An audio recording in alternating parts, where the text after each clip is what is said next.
In the last episode, we attacked the last wildling village of Then. After taking them out, we moved on to the Fists of the First Men, who surrendered the castle without us having to fight them. We then moved on to Hardhome, where they surprisingly surrendered because they had 270 units, so I was expecting a fight. In this episode, we continue our assault on the Night's Watch by taking on the wall. There's 150 Night's Watch elite rangers here. We lost 14k this week. We're down to 11k. Alright, Vanguard, place the man tents. We lost 30, they lost 22. 19 elite rangers down. Okay, that's not too bad. And here we go. We're sieging the wall. We're actually already at the top of the wall. I thought there was gonna be some like epic climb or something.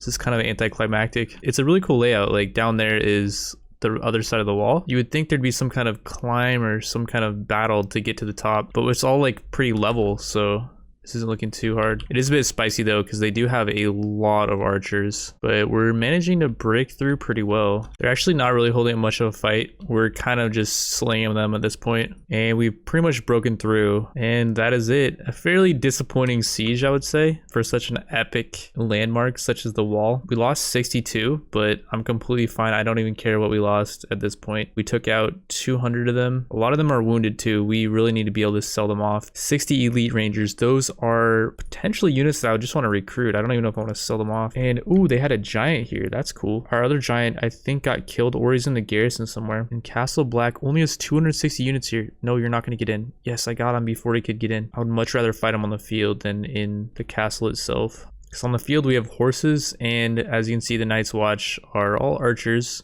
And if you guys are veterans of Mount and Blade, you will know how well cavalry do against archers. And oh god, I don't want to lose my mount. And yeah, we tore them up pretty good. We only lost 6 units, and we got Maldor locked prisoner. So I attacked Castle Black like 4 times, not knowing why I couldn't take it. What I later found out is that they didn't have just 260 units, they had 500 units. And since I'm doing no quitting without saving, the game auto saved after I lost like 50 units on the siege, but I decided to back out before losing the entire army. I never would have attacked them if I knew they had 500 units there, because we don't even have much more than that. I wonder if I can convince this guy to join Jarman Buckwell. He's gonna remain loyal to Lord Mormont. Unfortunate. All right, well, we gotta attack him. We only lose 1 relation with him. Corn Halfhand, yeah, we'll take this guy prisoner. There's no hope of getting relation back up with this guy. I'm gonna dump all the elite rangers here, and I'm just gonna start selling like the riders and stuff. My Master of Laws can sell prisoners, but I think he sells them at a reduced price. 108 for training infantry. I don't think that's the normal price. And like the Night Watch riders only sell for 136, but we need the money right now. And now we're up to 30k. We were getting really low on money.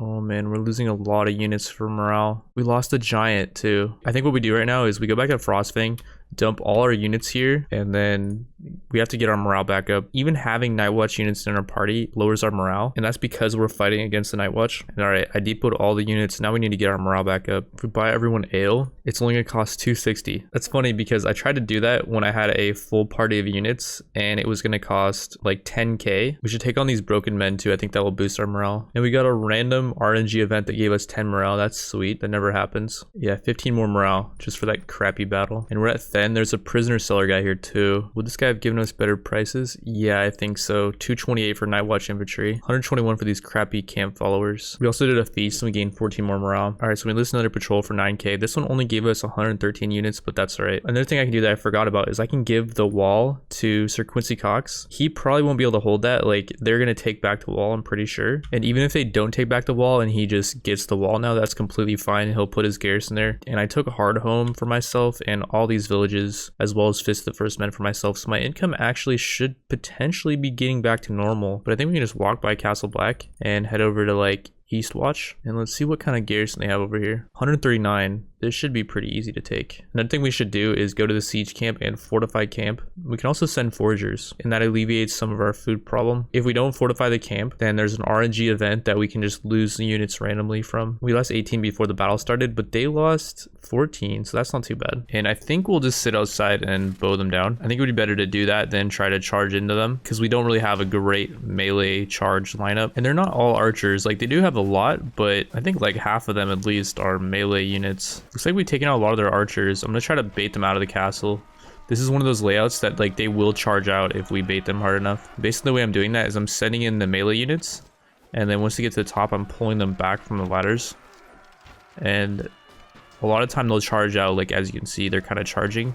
Eventually though, they might just start pouring out of the castle. We got a lot of morale for that, and we ended up losing 28 only. That's not too bad. Allies lost 51. A lot of wildlings dead. I went back to Frostfang's camp and we can do another big patrol. 270 Dothraki units. Holy nuts. I think we had way more elite rangers than 39. I think they're starting to escape, so we're just gonna take all of them and sell them at the end. Each elite ranger sells for 384 and we got 54 of them, so that was a good 20k. I think 50 elite rangers, 17 training rangers, and 4 regular ones. 70 bowmen, and we have 370. I think we should be able to take it. 14.7 for Malador Lock. I think we'll just take it. That's another lord that we're gonna have to fight. So we brought over 370 units to Shadow Tower, most of them being Dothraki archers. Another thing I can do is I can change commander. I think I'm gonna do Sir Baron Grey. He is the archer, and I feel like me being an archer in this battle will be a lot more beneficial than me just sitting there. Oh man, I'm way faster. And why does my guy have a mount? I feel like I'm gonna be doing way more work than what this guy would be doing. Yep, 2 kills already. Man, his archery skill is not the best though. That reticle is quite large. The great thing about attacking the Night's Watch is none of their units have shields, so anytime I fire an arrow into their massive clump of units, it's gonna hit something.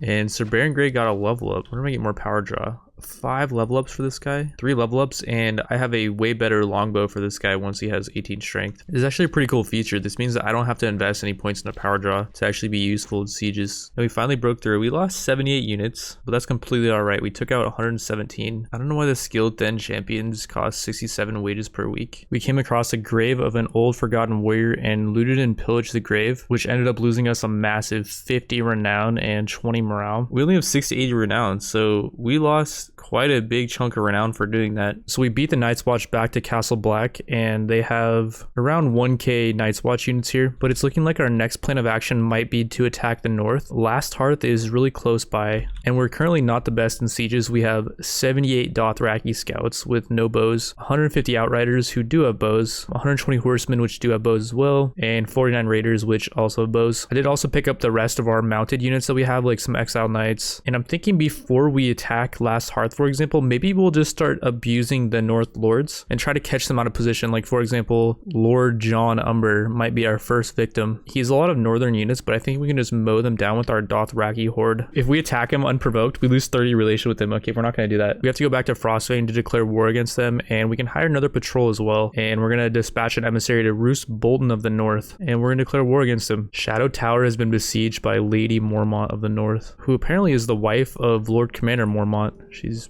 trying to get some revenge, I guess. This guy though is about to get caught. Let's try to catch him. Come on. Yes, we got him, I think. Yep. We get 163 units on the field. They only have 108. Unfortunately, we have 2 lords with us who have a bunch of wildling units. There's kind of a waste of space of units that could be Dothraki archers. This is really bloody. I could actually see us losing this potentially. Although we do have a lot more Dothraki units on the field now. That is one massive Dothraki horde. 37 Dothraki scouts were killed, 47 outriders, and 21 horsemen. The scouts are the ones that don't have bows though, and I think we actually would have lost way less units if we just didn't have our vassals with us. We did get this guy prisoner, that's really good. And Lady Brienne and Lady Val's parties got completely wiped out. If we put the raiders and the outriders at the top, which are our stronger units, we should actually take less casualties, I think, because we'll just blitz them and they won't be able to stop us, I think. And here's Lady Mormont. You're not gonna make it to Castle Black, girl. All right, well, this battle's been going on for quite some time, but I think we actually lose this. We do have a lot of wounded units, but I thought we'd still win because we have 438 and they only have 285, but no. So we're waiting at Shadow Tower to be able to recruit another Dothraki patrol, and Eastwatch is under siege. I don't know if we can hold it, but Sir Crichton Longbow is one of our companions that we don't really need in the party. He's got like 5 in Power Strike, but nothing we really need. So I think I'm gonna give him Eastwatch, and hopefully, instead of getting Wildling units, he'll start getting Night's Watch units, because Eastwatch originally belonged to the Night's Watch. And we're gonna gather all the Dothraki, and we're gonna head over to Eastwatch and see if we can stop them from sieging it. And I don't really know what's going on over here at Castle Black. There's now 9 lords just chilling there. We have 583 units. We might be able to take Last Hearth. There's 149 units here, and then Lord William Mouton is here too. Can we convince him to join us? Well, they'll actually just leave the fort to us. Sweet. We freed Captain Yara Greyjoy. We got a lot of rescued Ironborn units. These things look pretty good. So Podrick Payne is another companion that I don't really need too much in my party. I'll just give him 1 more leadership. Give Podrick Payne Last Hearth, and hopefully he'll start fielding northern units. That'd be really useful. Right now, I think we're just gonna move on to Carhold. We can buy cattle for 131 silver stags. 5 of them is only 655. Okay, we're gonna buy like a bunch of them. And one thing I found out is that when you slaughter these cattle, the hides you get will sell for like 1,500. And we bought the cattle for like what, 600? So the meat is essentially free and we're actually getting profit. I think that was a bit of an oversight by the mod creator. Carhold has 201 units here. We have 620. We might be able to threaten them. Will Carhold fall to our Dothraki horde? And will the rest of the north fall as well? Find out in the next episode. Thanks for watching. Peace out.